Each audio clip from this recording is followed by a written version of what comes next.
सीतापुर से सुश्री सीमा शुक्ला,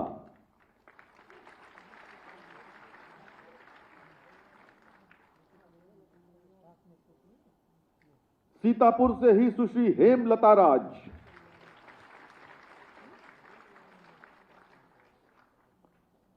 रायबरेली से अंकिता पटेल,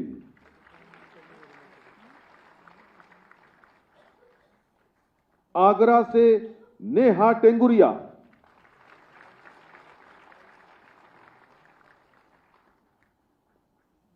आजमगढ़ पूजा सिंह,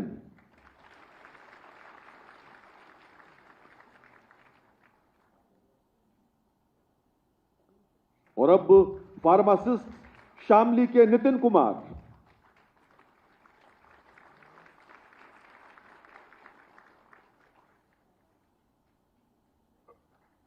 बाराबंकी की सुश्री सीमा रानी,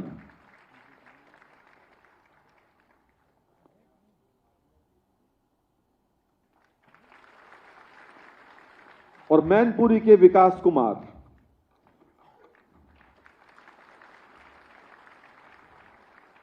बहुत बहुत धन्यवाद माननीय मुख्यमंत्री महोदय, आपकी सदाशयता के लिए बहुत बहुत धन्यवाद। और हमारे बीच कुछ उम्मीदवार हैं जो अपने विचार हमसे साझा करने वाले हैं। माननीय मुख्यमंत्री महोदय की अनुमति से अब हम सबसे पहले आवाज दे रहे हैं लखीमपुर खीरी की सुश्री नंदू राणा को, जो थारू जनजाति से आती हैं और मुख्य सेविका के पद पर चयनित हुई हैं, सुश्री नंदू राणा जी। समय लेने के लिए धन्यवाद। नमस्ते सर, मैं नंदू राणा जनपद लखीमपुर खीरी के दुधवा नेशनल पार्क के जंगलों में स्थित थारू समाज के क्षेत्र से ग्राम सुरमा की रहने वाली हूँ। सर, मैं बता दूं कि मैं उस जगह से आई हूँ जहाँ आज भी मूलभूत आवश्यकताओं की कमी है, जैसे इंटरनेट, बिजली और सबसे बड़ी समस्या है उच्च शिक्षण संस्थान। सर, मैं बता दूं कि मेरा अब तक का सफ़र बहुत ही संघर्षमय रहा है। मेरे पति जो है छोटे से कृषि हैं और मैं गांव के ही सरकारी स्कूल में शिक्षा मित्र के पद पर कार्यरत रही हूं। सर, शिक्षण कार्य और परिवार के दायित्वों के बीच ही मैंने आगे की तैयारी की और आज अधीनस्थ सेवा चयन आयोग के माध्यम से मुख्य सेविका के पद पर चयन हुई हूँ। निष्पक्ष इस भर्ती प्रक्रिया को निष्पक्ष तरीके से पूर्ण कराने के लिए मैं माननीय मुख्यमंत्री जी को हृदय से आभार व्यक्त करती हूँ। और मैं बताना चाहती हूँ प्रदेश की जनता को कि जब एक आदिवासी समाज की महिला को ये अवसर प्राप्त हो सकता है तो हर वह लड़की या महिला अपने मेहनत के बल पर कोई भी पद हासिल कर सकती है। यह सब आपके स्वच्छ सरकार में ही संभव है और इसके लिए मैं पुनः एक बार माननीय मुख्यमंत्री जी को हृदय से साधुवाद करती हूँ। धन्यवाद। बहुत बहुत धन्यवाद नंदू राणा जी, बहुत धन्यवाद। और हमारे बीच सुश्री अवंतिका मिश्रा हैं लखनऊ से। ये लखनऊ विश्वविद्यालय की स्नातकोत्तर की टॉपर हैं, गोल्ड मेडलिस्ट हैं। अवंतिका मिश्रा। नमस्कार सर, मेरा नाम अवंतिका मिश्रा है। मैं लखनऊ की निवासी हूँ। मैं अपने और अपने परिवार की तरफ से आपको बहुत बहुत धन्यवाद करना चाहूँगी कि आज मुझे यह शुभ अवसर प्राप्त हुआ। सर, मैंने लखनऊ यूनिवर्सिटी से पोस्ट ग्रेजुएट किया है सोशल वर्क में और मैंने उसमें टॉप किया था और मुझे 5 गोल्ड मेडल प्रदान किए गए थे। उसके बाद सर मैंने अपनी तैयारी सिविल सर्विसेज में स्टार्ट की थी, मगर मेरे सामने फिर कुछ चुनौतियां आ गई और मेरे पिताजी का स्वास्थ्य कुछ बिगड़ गया, जिस वजह से घर की जिम्मेदारियां मुझ पे आ गई और मुझे वह तैयारी बीच में ही रोकनी पड़ी। फिर इस भर्ती ने मुझे एक सुनहरा अवसर प्रदान किया। यह भर्ती एक अवसर की तरह मेरे पास आई और मैंने अपने पूरे प्रयास से, पूरी मेहनत से इसमें सफलता हासिल की। मैं आपका धन्यवाद करना चाहती हूँ कि आपने पूरी पारदर्शी तरह से और बिना किसी भेदभाव के इस भर्ती को पूरा कराया और आज मुझे यह शुभ अवसर प्राप्त हुआ। सर, आपका बहुत बहुत धन्यवाद। बहुत बहुत धन्यवाद अवंतिका जी। और हमारे बीच प्रतापगढ़ की सुश्री श्रेया पांडे हैं और श्रेया जी ने मुख्य सेविका की परीक्षा में सर्वोच्च स्थान प्राप्त किया है। श्रेया जी, कृपया अपने अनुभव साझा कीजिए। नमस्कार सर, मेरा नाम डॉक्टर श्रेया पांडे है। मैं जनपद प्रतापगढ़ की निवासी हूँ। इस परीक्षा में मैंने प्रथम स्थान प्राप्त किया है।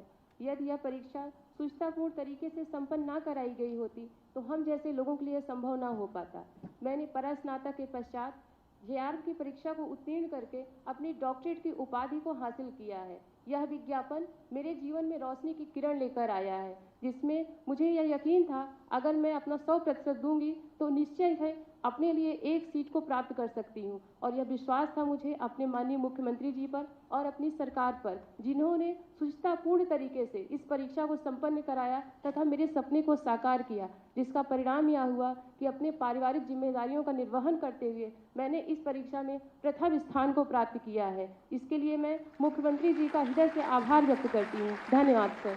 बहुत बहुत धन्यवाद। और फार्मासिस्ट के पद पर चयनित अमरोहा की सुश्री सिकलेश। माननीय मुख्यमंत्री जी एवं मंच पर आसीन समस्त माननीय अतिथिगण को मेरा सादर प्रणाम। मेरा नाम सिकलेश है। मैं अमरोहा जिले के गजरोला की निवासी हूँ। मेरा चयन UPSSC के माध्यम से महिला कल्याण विभाग में फार्मासिस्ट के पद पर हुआ है। मैं इस सरकार और माननीय मुख्यमंत्री जी का बहुत बहुत धन्यवाद व्यक्त करती हूँ, क्योंकि यह जो नियुक्ति है बहुत पारदर्शी और सुचितापूर्ण संपन्न हुई है।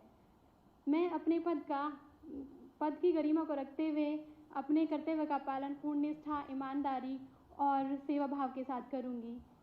धन्यवाद। फार्मासिस्ट के पद पर ही चयनित दिनेश विश्वकर्मा। माननीय मुख्यमंत्री जी एवं मंच पर उपस्थित सभी अतिथिगण को मेरा सादर प्रणाम। मेरा नाम दिनेश विश्वकर्मा है। मैं आजमगढ़ का निवासी हूँ। मेरा चयन अधीनस्थ सेवा चयन आयोग के द्वारा महिला कल्याण विभाग में फार्मासिस्ट के पद पर हुआ है। मैं माननीय मुख्यमंत्री जी को अवगत कराना चाहूँगा कि आपकी सरकार में युवाओं को ढेर सारे रोजगार के अवसर प्रदान किए जा रहे हैं, जिसके लिए मैं आपका तहे दिल से बहुत बहुत धन्यवाद करता हूँ। बहुत बहुत धन्यवाद। वास्तव में नारी शक्ति को समर्पित आज का ये विशिष्ट आयोजन फूलों की कोमल छाया में शक्ति का नाम हिनारी है, जग को जीवन देने वाली मौत भी तुझसे हारी है। मित्रों, वर्तमान सरकार महिलाओं और बच्चों के सर्वांगीण विकास के लिए अत्यंत संवेदनशील है। देवियों और सज्जनों, प्रदेश के युवाओं के निराशा के अंधकार से बाहर निकालकर पिछले 8 वर्षों में मिशन रोजगार के माध्यम से युवाओं को 8.5 लाख से अधिक सरकारी नौकरी देने वाले और 2 करोड़ से अधिक युवाओं को MSME और निजी क्षेत्र में रोजगार दिलवाने वाले उत्तर प्रदेश के लोकप्रिय मुख्यमंत्री आदरणीय योगी आदित्यनाथ जी को मैं उनके आशीर्वचन के लिए आमंत्रित करता हूं। माननीय मुख्यमंत्री महोदय।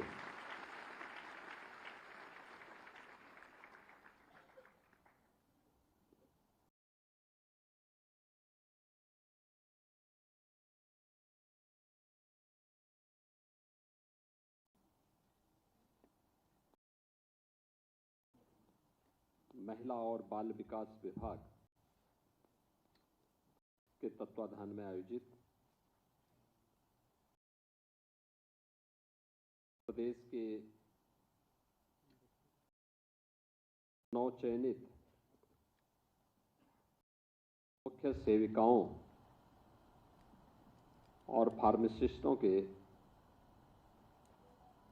चयन के उपरांत नियुक्ति पत्र वितरण के आज के समारोह में उपस्थित प्रदेश के वित्त और संसदीय कार्य विभाग के मंत्री श्री सुरेश कुमार खन्ना जी, महिला और बाल विकास विभाग की मंत्री श्रीमती बेबी रानी मौर्य जी, राज्य मंत्री श्रीमती प्रतिभा शुक्ला जी, प्रमुख सचिव महिला कल्याण और बाल विकास विभाग श्रीमती टीना जौहरी जी, आज के इस कार्यक्रम में उपस्थित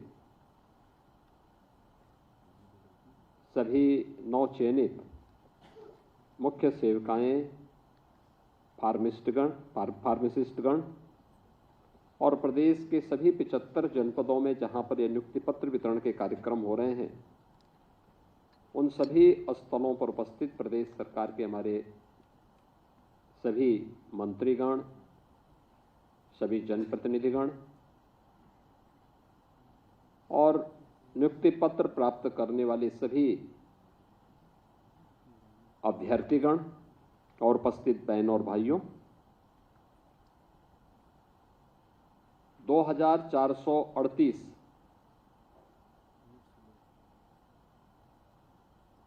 अभ्यर्थियों को ये नियुक्ति पत्र आज एक साथ वितरित हो रहे हैं, जिसमें 2425 आंगनबाड़ी केंद्रों में प्रदेश की कुपोषित माताओं के लिए और नवजात शिशुओं के पोषण अभियान की मॉनिटरिंग के लिए मुख्य सेविकाओं का और 13 फार्मासिस्ट की चयन की प्रक्रिया संपन्न होने के उपरांत आज ये नियुक्ति पत्र वितरण का कार्यक्रम हो रहा है।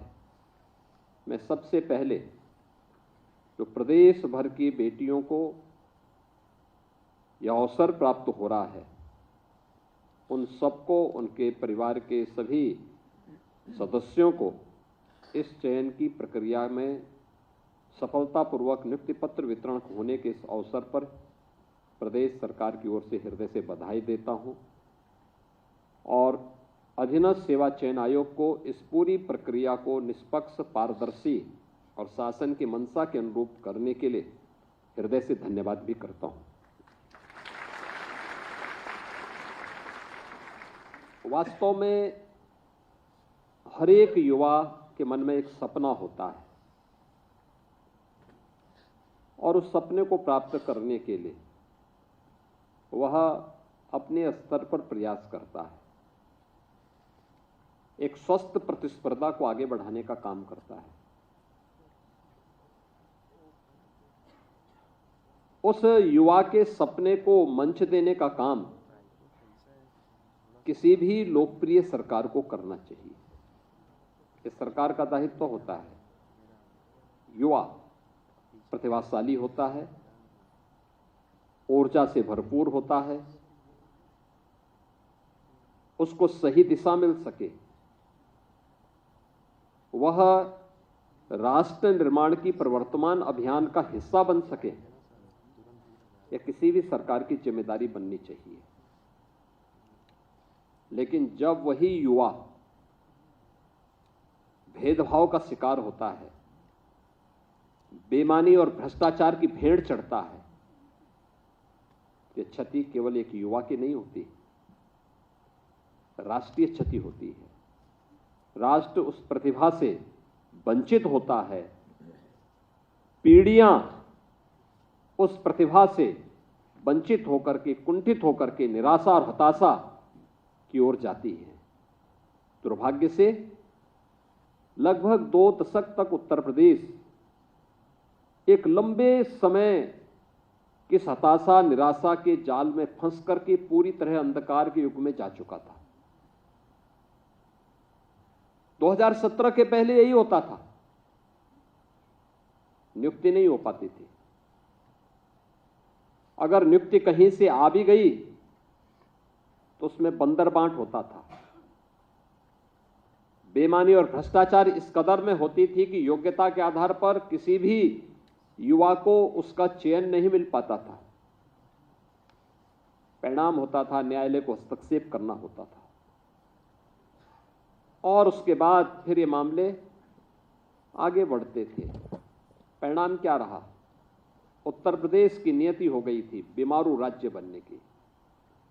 उत्तर प्रदेश को परमात्मा ने, प्रकृति ने बीमारू नहीं बनाया था, बेईमान राजनीतिक दलों ने उत्तर प्रदेश को बीमारू बनाया था। मानसिक रूप से बीमार लोगों ने उत्तर प्रदेश को बीमार बनाया था।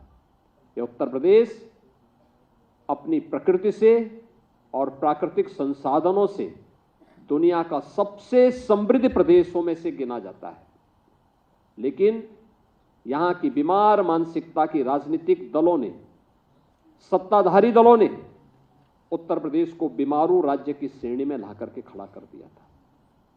युवाओं के सामने पहचान का संकट खड़ा हुआ तो उत्तर प्रदेश के सामने पहचान का संकट खड़ा हुआ। आज मैं देख रहा था ये नियुक्ति पत्र वितरण के दौरान इसमें आजमगढ़ के भी युवाओं को सेवा का अवसर प्राप्त हुआ है, अमरोहा को भी प्राप्त हुआ है, शामली को भी प्राप्त हुआ है, लखनऊ, कानपुर, आगरा, गोरखपुर, वाराणसी, प्रयागराज, ये जनपद ऐसे हैं जहां पर एक प्रतिस्पर्धा है, लोगों के लिए साधन है। लेकिन लखीमपुर खीरी और नेपाल बॉर्डर के दुधवा नेशनल पार्क के जंगलों के बीच थारू जनजाति से जुड़ी हुई कोई बेटी चयन हो जाती है तो मान के चलिए चयन की प्रक्रिया पारदर्शी हुई है।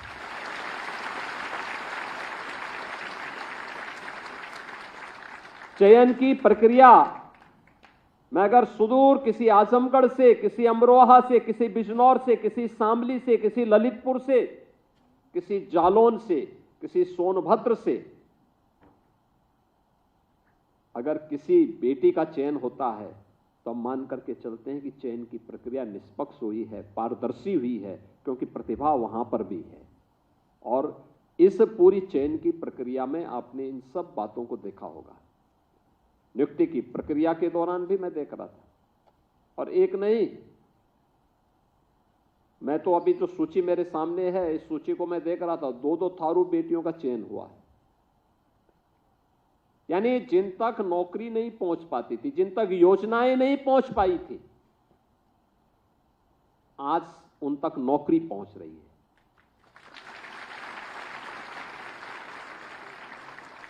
उत्तर प्रदेश बीमार नहीं था, उत्तर प्रदेश को बीमार किया गया था। यह देश 1947 के बाद भी 1960 के दशक तक उत्तर प्रदेश देश का सबसे अग्रणी प्रदेशों में से गिना जाता था। देश के अंदर उत्तर प्रदेश का योगदान 14% से अधिक माना जाता था। लेकिन 1960 के बाद से लगातार गिरावट जो आई,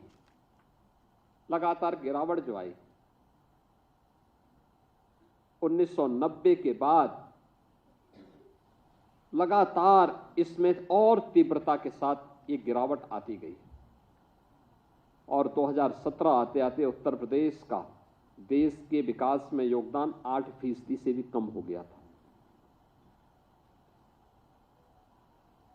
हर शासन की योजना में उत्तर प्रदेश पीछे होता था। क्या खाद्यान्न उत्पादन में, क्या प्रदेश के अंदर इंफ्रास्ट्रक्चर में, क्या इन्वेस्टमेंट में, किसी भी फील्ड में उत्तर प्रदेश एकदम पिछड़ता गया। यहां के नौजवान कहीं उत्तर प्रदेश से बाहर जाते थे, यहां तो नौकरी नहीं मिलती थी, कोई रोजगार नहीं होता था। लेकिन यहां का नौजवान जब उत्तर प्रदेश से बाहर जाता था तो बाहर जाकर के भी उसके सामने पहचान का संकट खड़ा होता था। आज मैं देख रहा था आजमगढ़ का नौजवान भी जब यहां पे चयन हुए हैं, आजमगढ़ की बेटियां भी जब चयनित हुई हैं, मैं देख रहा था एक समय होता था आजमगढ़ का नाम लोग सुनकर के डरते थे, उसके नाम से पहले ही उनको बाहर कर देते थे। होटल और धर्मशाला में रूम नहीं देते थे लोग। ये स्थिति किन लोगों ने बनाई? इन लोगों ने बनाई जिन लोगों ने प्रदेश को दंगों की आग में झोंक करके प्रदेश के सामने पहचान का एक संकट खड़ा किया था, जिन्होंने उत्तर प्रदेश को अपने परिवार के लूट का एक अड्डा बना दिया था, जिन लोगों के कारण पहचान के भीषण संकट के दौर से उत्तर प्रदेश को गुजरना पड़ा था, वे उस बीमारी के कारण थे, और उस बीमारी को समझने की आवश्यकता है। और ये आपका सौभाग्य है। याद रखना, कार्य कोई बड़ा नहीं होता, कोई छोटा नहीं होता। जहां अवसर मिले वहां अपनी प्रतिभा का भरपूर उपयोग करिए, और याद रखना आगे के बढ़ने की संभावना अपने आप आपके जीवन में आती हुई दिखाई देगी। जब भी आप ईमानदारी के साथ, पूरी प्रतिबद्धता के साथ अपनी जिम्मेदारियों का निर्वहन करेंगे तो न केवल आपके लिए आगे बढ़ने के अवसर होंगे, बल्कि प्रकृति और परमात्मा की कृपा भी आप पर उसी प्रकार से बनेगी जिस प्रकार से आपने इस पूरी व्यवस्था के साथ देखा होगा।